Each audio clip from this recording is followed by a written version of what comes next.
Station that's on your side. This is News 12, first at 5. Well, a live look out at a beautiful day here at Aikens, Macon. Our first alert meteorologist Emily Acton is standing by with a look at what to expect at the festival in just about 7 minutes. But first, we've got our first alert chief meteorologist Riley Hale with us. And Riley, after some storms last night, what does this weekend have in store for us? Well, by this weekend, I think we have another decent shot for a good bit of storms out there Saturday. If you are heading out this evening into tonight, less coverage of rainfall. A current look at our first alert radar network does show that there are some storms starting to fire up along this stationary front in our western counties. So places like Washington, Hancock County, we are starting to notice some downpours there. Here's a look at it from Sparta down to Sandersville. You can see some pockets of heavy rain, and there are just these tiny little discrete cells forming around that front. So even for us here in Augusta, just north of I-20, one tiny little shower there. So this is the type coverage we're expecting to continue over the next couple of hours. It's going to be one of those catch-22 forecasts to where some of us will get hit, others won't. It's going to be very tough to say who has that best chance or not. At the moment, temperatures are staying in check. Most of us in the mid to upper 80s this afternoon, and luckily the humidity isn't unbearable out there. So if you are heading up to those high school football games, I would imagine for the most part, for most games, we're not expecting much rainfall, just a few passing clouds. Temps will be in the 80s around kickoff and will fall into the 70s. We'll have a full look at this weekend's forecast in just a bit, but let's get a quick update on your first alert traffic. And now, first alert traffic. All right, take a look down I-20. This is just outside of our building here in dry conditions just near the Savannah River. Looks like eastbound and westbound lanes moving okay. Actually, zero backup right now for this eastbound lane, so good to go. Heading out to Wheeler Road, remember this time yesterday we had a big backup on Wheeler Road with that big pine tree across I-20. Luckily, much smoother conditions out there this afternoon if you're going to be out and about. We'll have an update on those storm chances for you tomorrow in just about 10 minutes. Thanks, Riley. Just in the last hour, Augusta University President Brooks Keel announcing that he's retiring next year. Keel was also serving as the acting CEO for Augusta University Health System. In that role, he oversaw the partnership between WellStar and AU. Keel says that he's spent the coming months ensuring a smooth transition to the next administration. That transition expected to happen next summer. Well, flock traffic cameras helping deputies capture a man accused of a deadly hit and run. The Richmond County Sheriff's Office says 2 days ago, Ziana Fields was hit and killed by a vehicle on Mike Patchett Highway. Earlier this morning, deputies identified the driver as 34-year-old Jonathan Brown. He's charged with felony homicide and felony leaving the scene of an accident. Well, new details on who else could have faced charges in Fulton County's Donald Trump grand jury indictment. Documents reveal that grand jury recommended charges for Senator Lindsey Graham and former Senators David Perdue and Kelly Loeffler. Now, District Attorney Fonnie Willis had the final say on who actually faced charges.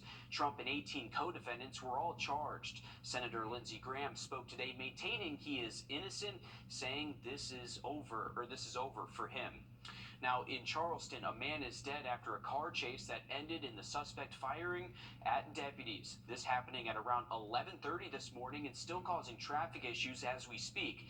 Deputies say the shootout started after the suspect tried to ram their patrol car. Now, when deputies cornered him on the bridge, they say he started shooting, so they fired back. Authorities are not releasing his name yet. A drug that can reverse opioid overdoses is now available without a prescription. Narcan is a nasal spray version of naloxone that comes in a box like you see here on your screen. Now, this spray version is now available for sale online or in stores like Walmart, Walgreens, CVS, and Rite Aid. The potentially life-saving drug will sell for about $45 for a pack of 2 doses. Now, the FDA recently approved the drug to go on store shelves back in March. We spoke with local advocates about this move and how important the access to Narcan is for our community. I get to share my story with the community and with anybody who's willing to listen. I'm very, very passionate about this. As someone who lived in active use for years, I am someone who has overdosed twice. Narcan has saved my life. So I will always advocate for its availability in the community. And coming up tonight, all new on News 12 at 6 o'clock, we'll show you how to get this life-saving drug into your medicine cabinet. Well, more help is on the way for Hurricane Idalia victims. The White House announcing today that 3 Georgia counties will receive federal disaster relief funds.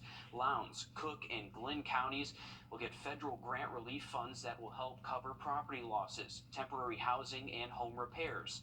On the state level, this will help Georgia with disposing debris left by that storm. And in South Carolina, taxpayers impacted by Idalia qualify for tax relief.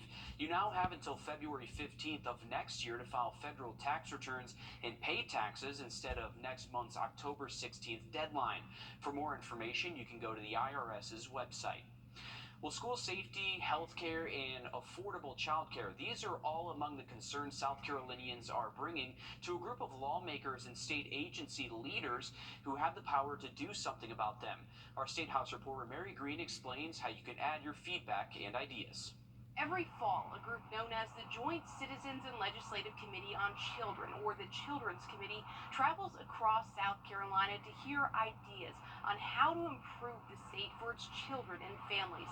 This year's tour kicked off this week here at the State House. This is a great opportunity to participate in the policy making. During the first of its 2023 fall hearings, the Children's Committee heard hours of testimony from South Carolinians, including parents, teachers, nonprofit organizers, and even students. Among their requests were for legislation to strengthen school safety, to make it harder for kids to get their hands on guns, to make it easier for families to afford daycare and pre-K, and to provide free school meals for every student in the state. Others asked them to expand Medicaid, as the state has opted not to do, or to build on recent laws guaranteeing paid family leave for state employees and public school teachers and staff. State Representative Ray Felder, the committee's chair, says getting this input from the public helps them better understand where their focus should be for the year ahead. Even if you don't have an idea of what the solution may be, come and discuss the problem with us so then we can put all of us together on the committee and we can talk about it and see if indeed there is a pathway to a solution to make life better for South Carolina citizens. In the coming weeks, there will be more opportunities for South Carolinians to give their input. The committee will hold listening sessions in Greenville, Florence, and Charleston on these dates, all from 5 to 7 in the evening, and all are open to the public. And all of this is in preparation for South Carolina's next legislative session, which begins in January. Reporting from the State House, I'm Mary Green. In recent years, input at these hearings has resulted in laws to improve South Carolina's adoption and fostering processes, put more regulations around vaping, and guarantee paid family leave to state employees and teachers. Breaking news live at 5, a mother is now charged with murder almost a year after her young son's death. Last October, deputies say 2-year-old Justice Hyman fell into a pool and his mother, Dominique Murray, did not notice for more than 20 minutes. She was previously charged with second-degree child cruelty, and a Richmond County grand jury now indicted her on second-degree murder charges as well. Well, Aiken's Bacon is happening now, an annual arts and crafts show that has something for the entire family to enjoy, like homemade food and homemade crafts. Our Emily Acton is there live at 5. And Emily, this is your first Aiken's Bacon, so what do you think about it so far? Oh, it's been great. The energy's been great. So many families here, so many puppies here. Now, if you were here at 4, I had a puppy count going on. We are now up to 10. So, having a great time out here with the puppy dogs. But yeah, very family-oriented atmosphere. We're seeing tons of different craft vendors, different food vendors. Here's just like a quick look at what we're seeing. We have some paintings here, some watercolor paintings, different woodworks, different metal, sheet metal that they're carving stuff out of. It's just everybody's here showing off all their different creativity. I mean, here we are, paintings. Looks amazing around here, but all these different booths are so unique. You can really find anything here. I haven't got to try out the food yet, but I've smelt it all day, and I think we're gonna go for a funnel cake later. But yeah, it's a great atmosphere out here. I think we still have roughly an hour left before it ends today, but we'll be here all weekend, starting back up tomorrow at 9 a.m. So we're definitely getting a good look at everything. So there's really something for everybody. And we have our 10th dog that I pet today right here. This is Maisie. Come here, Maisie. Wow. 10th dog that I pet today. So we're trying to get to 20. You're gonna have to stay tuned at 6 to see if we get to 20. Also, have a really cool game that I want to show you guys. But again, that's coming up at 6. But I'm gonna toss it back to you guys in the studio. I'm glad that you have your priorities straight with this, Emily. Quick question before you go. If families are looking to get out there this evening, how's the temperature? What's the weather like for families expecting to go out there?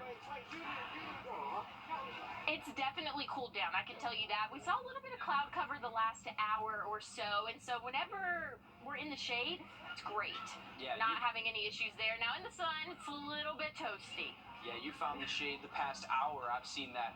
But I know you mentioned a funnel cake, so we'll let you go. You can go enjoy that. We'll check back in with you later. And again, if you can't go today, don't worry. Aiken's Macon is happening from 9 to 5 tomorrow in downtown Aiken. A great event, Riley. We're hoping for some good weather for that. Absolutely will. Unfortunately, tomorrow the storm chances do look a little bit higher. I would try to get out to Aiken's Macon as early as you can. They're open up at 9 a.m. tomorrow morning, so try to get there around that time frame. We'll have a full look at that weekend forecast for you just after the break. The sentencing is just a morsel of the work that needs to be done. A mother calling for change after her daughter's life is taken away by the people that she trusted. We'll have her story just ahead. Time and Temp, brought to you by JamieCasino.com. Welcome back, folks. Live look over Beach Island. So this is just kind of the landscape over Aiken County right now. You can see a lot of blue sky out there and mostly dry conditions if you're trying to make that last hour at Aiken's Macon. They do close at 6 o'clock tonight, but you can catch it again tomorrow. We are looking at a distant thunderstorm, so this one actually just popped up north of I-20 in eastern Columbia County. 87 degrees right now in Augusta, feeling like 90, so a touch of humidity, luckily not too unbearable for us. So here's a look at our radar network. So this was actually the little tiny downpour we just had our sights on from Beach Island. So just off chance, maybe a few communities the rest of this evening do get impacted by a tiny little downpour. The better coverage of storms definitely going to stay in the western CS area. Those areas are a little bit closer towards a stalled front, and that adds a little bit extra lift and a little bit higher rain chances west of Augusta. But if you are heading out to high school football games this evening, I would imagine 90% of them do stay dry, but there is that just 10% chance, can't rule out a few raindrops. Kickoff temps in the mid 80s will fall down to the 70s by around halftime. Should be nice out there for most spots. Now heading into tomorrow, we are bringing back better rain chances. That can actually start early into the morning. So this is our forecast planner for your Saturday. Starting in the morning, right around sunrise, temps will be in the upper 60s, maybe a few isolated showers around. So if you have outdoor plans Saturday, I would still encourage you to try to get out early into the day. That's when rain chances do look lower, because as we get into the afternoon, you can see those rain chances do ramp up, and that's when we bring back a better opportunity for thunderstorms as well. Those will stick with us all the way through our Saturday afternoon, potentially even portions of Saturday evening. So a heads up for any outdoor plans. And it looks like the setup tomorrow is going to be conducive for some heavier rain, so potentially a flash flood risk in a few spots, especially for flood prone areas. Right now we're highlighting areas mainly in the central and northern CS area that have that best chance to maybe see some flooding reports. There's also going to be a low severe weather risk, just like yesterday. So any storm that pops up tomorrow just has that chance to briefly produce some strong wind gusts, maybe some hailstones up to the size of quarters, and definitely a lot of cloudy ground lightning. So a heads up for any weekend plans you have. We'll have the decent opportunity for storm Saturday, still the chance for storm Sunday, but it does look lower than Saturday. So if you're trying to pick 1 of 2 days to get outside, Sunday definitely looks like the better option, but still can't rule out maybe a stray storm there. We have the trash bash tomorrow morning starting at 9 a.m. Once again, early in the morning, isolated shower possible, generally just kind of cloudy for us. The better rain chances would be towards the end of that event. So anytime around lunchtime and after that, definitely a better opportunity for some showers around. And for the Aiken's Macon forecast, so for the rest of today, I would imagine they stay dry in Aiken. Tomorrow, just that chance for a hit or miss shower storm really at any point during the day, but most likely into the afternoon. So if you can get out to that festival early tomorrow morning, it does look mostly dry. Once we get past the weekend, we're going to dry out a little bit Monday and Tuesday, and then late next week, by this time next week, Friday should be beautiful, below average highs and lows. Thanks, Riley. Since June, 3 15-year-olds have been shot and killed just in our area. And while all of their families wait for their day in court, one Columbia mother says finding justice won't bring her child back. As Nick Neville shows us, the teen's mother is now calling for change to be enacted across the country. Spirit doesn't die. You know, you can end a body, you can damage flesh. Spirit is resilient. Salima Graham Fleming speaking powerfully about the legacy of her daughter, Sanaya Menatep, who was brutally murdered by 3 people she trusted and loved in 2021. The 3 individuals who were sentenced last week lured Sanaya into a stolen car, drove her to the woods, and killed her. She was 15. Being driven 46 minutes knowing you're going to your death, and then to be treated like that by people you fed your food and gave your clothes to. I wouldn't wish it on the most evil person in the world. I don't even wish it on her killers. Graham Fleming says it's evident that the path toward justice extends beyond the courtroom and is bigger than her daughter, whom she calls her miracle baby. The sentencing is just a morsel of the work that needs to be done, not just here, but nationwide, with the way that young people treat each other. She's grateful for the collaborative relationship she's had with law enforcement, specifically crediting Richland County Sheriff Leon Lott, but urged investigators to act with more urgency in cases like these. Really treating every situation like it could be the worst case scenario. In handing down her decades-long sentences, the judge said, quote, "Our youth is killing our youth," and that she intended to send a message. I think that was our prayer, is that it wasn't about celebrating the demise of 3 other people. It was about justice and accountability, which is something that's missing among our young people and our communities. Graham Fleming has set up a nonprofit organization that aims to put an end to gun violence, support families in similar situations, and provide scholarships to young people in her community. Well, as we near the anniversary of the 9/11 terrorist attacks, a new exhibit details the health effects it caused for survivors. We'll take a closer look coming up next. First Alert Radar, powered by Jim Hudson Lexus Acura Cadillac. Are you too hot? Beat the summer heat with a window AC unit from Davis Appliance and Furniture for as low as $299. We offer a cool, no credit needed financing options to meet your needs. For the brand you trust at the lowest prices in town, visit us at Davis Appliance and Furniture. I'm TK Wood. Welcome to Davis Appliance and Furniture, where you can find the best deals in town. We offer new and used appliances, and we service what we sell. We offer no credit needed financing and delivery options to meet your needs.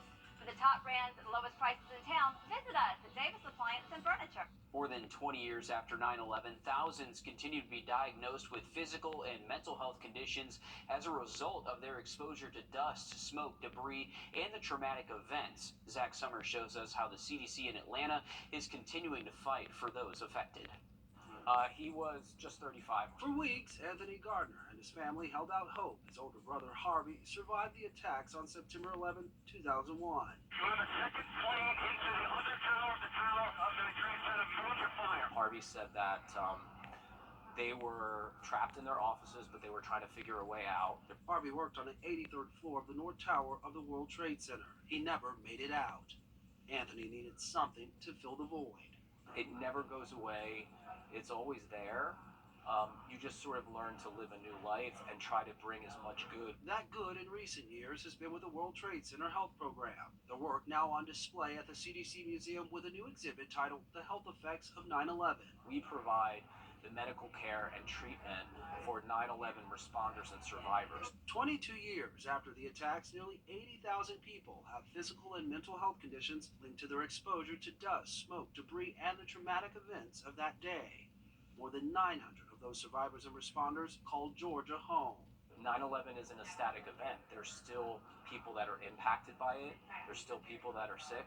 There's still people that are losing their lives every day. The exhibit not only details the creation and advocacy of the health program, it also highlights how lessons learned on 9/11 continue to inform and influence public health and disaster response to this day. As a 9/11 family member, it's an honor to be a part of the World Trade Center Health Program's mission and their work, and to partner with the CDC Museum on the opening of this Health Effects of 9/11 exhibition, because it tells that story. The exhibit will be up through April of next year. If you can't make it to Atlanta to see it in person, there is an online version of the exhibit. You can find it at cdc.gov/WTC/exhibition. Riley? Well, anyone heading to the lake this weekend, not too bad with high temperatures staying in the low to mid 80s both afternoons, but watch out for a few thunderstorms on the lake tomorrow. We're going to look at the forecast just after the break. It's the strong arm. Well, the votes are in, and you guys at home decided that our Under the Lights game of the week will be the Evans Knights versus the Burt County Bears. Our live coverage from the game starts in just about 10 minutes. Riley, who do you have? Ooh, that's going to be a good game. I know Burt County's been playing well, so is Evans. So I don't know. If you take a Knight versus a Bear, I think a Bear would win. So I think a Bear would win. I'm going to go with Burt County as well. Yeah, Burt County's got a solid team. There's team. going to be a lot of angry Columbia County fans out there. We're sorry. Best of luck to both those teams out there tonight. Luckily, we do have some blue sky. You can see in the distance there are some growing cumulus nimbus clouds. So these are growing taller and actually producing some isolated downpours across the area. Temperatures not too bad. 87 right now in Augusta, but feeling like 90. Here's a look at some of these tiny downpours. So they're not necessarily impacting a large area, but if you're underneath them, they are producing some pretty heavy rain. So this one just outside of downtown Edgefield, maybe close to Trenton and Johnston, kind of on the east side of the county there. But for this evening into tonight, not ruling out, we kind of continue to see more of these popping up across the area, especially if you're in the western CS array. Temperature-wise tonight, we're going to drop down to the 70s past sunset, and we should see the 60s both mornings this weekend. And remember, tomorrow, another high opportunity to see some storms. All right, thanks, Riley. Stick with us. We'll have much more news, weather, and sports coming up after a short break as News 12 Live at 5 continues.